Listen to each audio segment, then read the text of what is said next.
संभल जामा मस्जिद का मामला अभी शांत नहीं हुआ था कि अजमेर शरीफ को लेकर सियासी तूफान आ गया। अजमेर शरीफ की दरगाह के सर्वे को लेकर लगाई गई याचिका को निचली अदालत ने स्वीकार कर लिया है, जिसके बाद राजनीति से लेकर आम लोगों के बीच सिर्फ इसी की चर्चा हो रही है।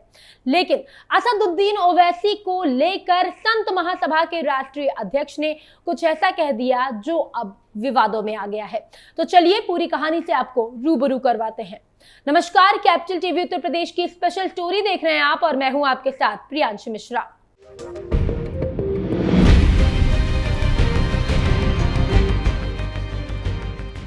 राजस्थान के अजमेर शरीफ दरगाह को लेकर विवाद बढ़ता ही जा रहा है। एआईएमआईएम अध्यक्ष असदुद्दीन ओवैसी ने इस पर सवाल उठाते हुए इसके पीछे बीजेपी को कारण बताया है। उन्होंने कहा कि ख्वाजा अजमेरी की दरगाह 800 साल से है। दरगाह शरीफ को लेकर ऐसा क्लेम कभी नहीं हुआ। अब संत महासभा के राष्ट्रीय अध्यक्ष स्वामी चक्रपाणी महाराज ने ओवैसी पर पलटवार किया। असदुद्दीन ओवैसी साहब हमें लगता है कि गांजा फूंक कर बयान देते हैं। वो खुद न्याय से डरते हैं। उनके पूर्वजों मुगलों द्वारा किया गया काम सामने आ रहा है। वो विक्टिम कार्ड खेलते हैं, मुस्लिम कार्ड खेलते हैं। उनकी बात में कोई दम नहीं है। दूध का दूध और पानी का पानी होगा। अजमेर दरगाह में सर्वे की याचिका कोर्ट ने स्वीकार किया है। कोर्ट ने कुछ ना कुछ देखा होगा। किसी का अगर 50 साल से कब्जा है तो इसका मतलब ये नहीं है कि वो चीज उसकी हो जाएगी। मंदिर अगर हजारों साल भी पुराने हैं तो उसमें देवता की पूजा होगी। केस डालने वाले ने जो प्रमाण पेश किया, कोर्ट ने उसको देखकर ही सर्वे का आदेश दिया होगा। जो लोग सरकार और संघ को घेरने लगते हैं, उन्हें कोर्ट में अपना पक्ष रखना चाहिए। मुगलों के कारनामे सामने आने की वजह से असदुद्दीन ओवैसी हताश हो गए हैं। यहाँ न्याय मिलेगा। गौरतलब है कि कोर्ट ने उस याचिका को स्वीकार कर लिया है जिसमें दरगाह शरीफ के सर्वे की मांग की गई है। याचिका में रिटायर्ड जज हरबिलास सारदा की एक किताब का भी जिक्र है। अजमेर के बारे में रोचक तथ्य ये भी है कि यहाँ पृथ्वीराज चौहान ने भी शासन किया था। जज हरविलास ने बताया कि अजमेर महायोद्धा पृथ्वीराज चौहान के वंशजों ने ही ये मंदिर बनाया था। साथ ही गर्भगृह और परिसर में एक जैन मंदिर होने की भी बात कही गई है। इस किताब में दावा किया गया है कि दरगाह के भीतर एक तहखाना है जहां पर शिवलिंग मौजूद है। यह भी कहा गया कि इस शिवलिंग की पारंपरिक रूप से एक ब्राह्मण परिवार पूजा करता है। याचिका विष्णु गुप्ता के वकील योगेश सिरोजा ने बताया कि हमने मांग की है कि अजमेर दरगाह का सर्वे एएसआई के माध्यम से किया जाए और वहां पर हिंदुओं को पूजा करने का अधिकार दिया जाए। ओवैसी ने क्या कहा? अजमेर दरगाह को लेकर हिंदू संगठनों के दावे ने एक नए विवाद को जन्म दे दिया है। हिंदुओं का दावा है कि अजमेर में ख्वाजा के दर में शिव मंदिर था। हिंदू सेना के अध्यक्ष विष्णु गुप्ता की तरफ से दायर याचिका में अजमेर सिविल कोर्ट ने स्वीकार कर लिया है। मामले की अगली सुनवाई 20 दिसंबर को तय की गई है। अजमेर की ख्वाजा मोइनुद्दीन चिश्ती की दरगाह में संकट मोचन महादेव मंदिर होने का दावा करने वाली याचिका के बाद बयानों की बाढ़ सी आ गई है। दरअसल सिविल कोर्ट ने अल्पसंख्यक मंत्रालय, दरगाह कमेटी और भारतीय पुरातत्व सर्वेक्षण विभाग यानी एएसआई को नोटिस भेजा है। इस याचिका में रिटायर्ड जज हरबिलास सारदा की 1911 में लिखी किताब अजमेर हिस्टोरिकल एंड डिस्क्रिप्टिव का हवाला देते हुए दरगाह के निर्माण में मंदिर का मलबा होने का दावा किया गया है। साथ ही गर्भगृह और परिसर में एक जैन मंदिर होने की भी बात कही गई है।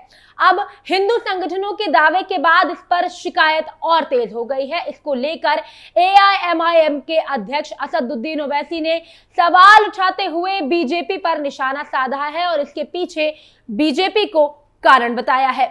ओवैसी ने कहा कि ख्वाजा अजमेरी की दरगाह 800 साल से है। दरगाह शरीफ पर कभी भी ऐसा क्लेम नहीं हुआ, लेकिन आज ये लोग ऐसा क्लेम कर रहे हैं कि दरगाह नहीं है। दरगाह शरीफ में तो हर साल नरेंद्र मोदी चादर चढ़ाते हैं, भिजवाते हैं। कई प्रधानमंत्रियों ने चादर भिजवाई है। हमारे पड़ोसी मुल्क डिप्लोमेसी के नाम पर यहाँ डेलीगेशन भी भेजते हैं। मकसद एक ही है कि जितनी मुसलमानों की मस्जिद और दरगाहें हैं, वहां पर बीजेपी आरएसएस के स्पॉन्सर्ड लोग हैं। इनको इस्तेमाल करके माहौल पैदा किया जा रहा है। ये लोग लॉ एंड ऑर्डर की स्थिति पैदा करना चाह रहे हैं। जिस किताब का कोर्ट में जिक्र किया गया है उसमें हिसाब से सबूत कहाँ है? मैं कल आकर अर्जी डाल दूं कि प्रधानमंत्री के घर के नीचे मस्जिद थी तो क्या खुदाई का ऑर्डर दे देंगे?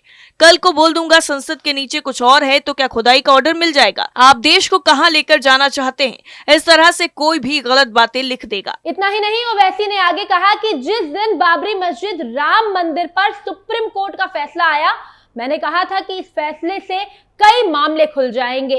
आज 15 ऐसी दरगाह और मस्जिद पर केस दायर हो चुका है।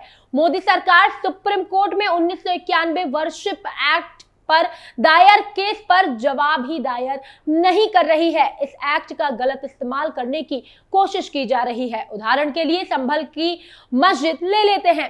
वहां के याचिकाकर्ता ने कहा कि हमें राइट ऑफ वे चाहिए, लेकिन कोर्ट ने सर्वे का आदेश दे दिया। उन्होंने कहा कि ये सब देश के हित में नहीं हो रहा है, देश को बदनाम कर रहे हैं, लोगों के दिलों से अदालत पर का विश्वास उठाने की कोशिश कर रहे हैं। इससे देश कमजोर होगा, इसका नुकसान सबको झेलना पड़ेगा। हम नरेंद्र मोदी सरकार से मांग कर रहे हैं कि इन लोगों को रोके, क्योंकि पीएम की बात लोग सुनते हैं। क्या है याचिकाकर्ता का दावा? वादी हिंदू गुप्ता के अधिवक्ता योगेश शिरोजा ने बताया कि वाद पर दीवानी मामलों के न्यायाधीश मनमोहन चंदेल की अदालत में सुनवाई हुई। शिरोजा ने कहा कि दरगाह में एक शिव मंदिर होना बताया जा रहा है, उसमें पहले पूजा पाठ होता था। पूजा पाठ दोबारा शुरू करवाने के लिए वाद सितंबर 2024 में दायर किया गया था। अदालत ने वाद स्वीकार करते हुए नोटिस भी जारी किए हैं। उन्होंने बताया कि इस संबंध में अजमेर दरगाह कमेटी, अल्पसंख्यक मंत्रालय, भारतीय पुरातत्व सर्वेक्षण कार्यालय नई दिल्ली को समन भी जारी कर दिए गए हैं। वादी विष्णु गुप्ता ने कहा कि हमारी मांग थी कि अजमेर दरगाह को संकट मोचन महादेव मंदिर घोषित किया जाए और दरगाह का किसी प्रकार का पंजीकरण है तो उसको रद्द कर दिया जाए, उसका सर्वे एएसआई के माध्यम से किया जाए और वहां पर हिंदुओं को पूजा पाठ करने का अधिकार दिया जाए। दरगाह के संचालकों ने जाहिर की चिंता। अदालत की कार्यवाही के जवाब में दरगाह की देखभाल करने वालों की अंजुमन समिति के सचिव सैयद सरवर चिश्ती ने ऐसी विवादों को निहितार्थों के बारे में चिंता जाहिर की है। उन्होंने 1991 के प्लेस ऑफ वर्शिप एक्ट का हवाला दिया। 1991 में लागू किया गया ये प्लेस ऑफ वर्शिप एक्ट कहता है कि 15 अगस्त 1947 से पहले अस्तित्व में आए किसी भी धर्म के पूजा स्थल को किसी दूसरे धर्म के पूजा स्थल में नहीं बदला जा सकता। चिश्ती ने दरगाह के 800 से ज्यादा सालों के लंबे इतिहास को भी रेखांकित किया और दरगाह पर एएसआई के आधिकारिक क्षेत्र को विवादित बताया, जो अल्पसंख्यक मंत्रालय के अधिकार क्षेत्र में है। वहीं इस मामले पर केंद्रीय मंत्री गिरिराज सिंह ने कहा कि अजमेर में न्यायालय ने सर्वे का आदेश दिया है। अगर न्यायालय ने सर्वे का आदेश दिया है तो इसमें क्या समस्या है? ये सच है कि जब मुगल भारत आए तो उन्होंने हमारे मंदिरों को ध्वस्त कर दिया। कांग्रेस सरकार ने अब तक केवल तुष्टीकरण किया है। अगर जवाहरलाल नेहरू ने 1947 में ही इसे रोक दिया होता तो आज न्यायालय जाने की जरूरत नहीं पड़ती। वहीं जम्मू कश्मीर की पूर्व मुख्यमंत्री और पीपल डेमोक्रेटिक पार्टी की प्रमुख महबूबा मुफ्ती ने कहा कि इस मामले से विवाद बढ़ सकता है।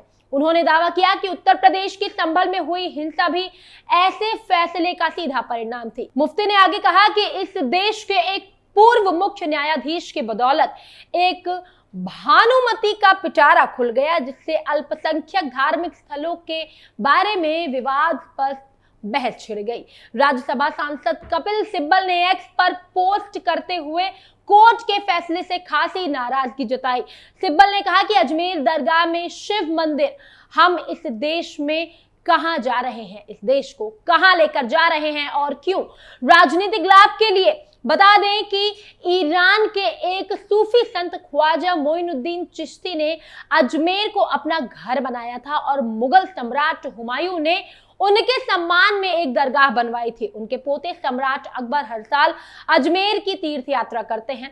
अकबर और उनके पोते शाहजहां ने अजमेर दरगाह परिसर के अंदर मस्जिदें बनवाई थी। अजमेर शरीफ दरगाह की गिनती भारत की सबसे बड़ी पवित्र धार्मिक स्थलों में से एक है। हालांकि अब देखना होगा कि इस मामले में आगे सुप्रीम कोर्ट या कोर्ट क्या आदेश देती है।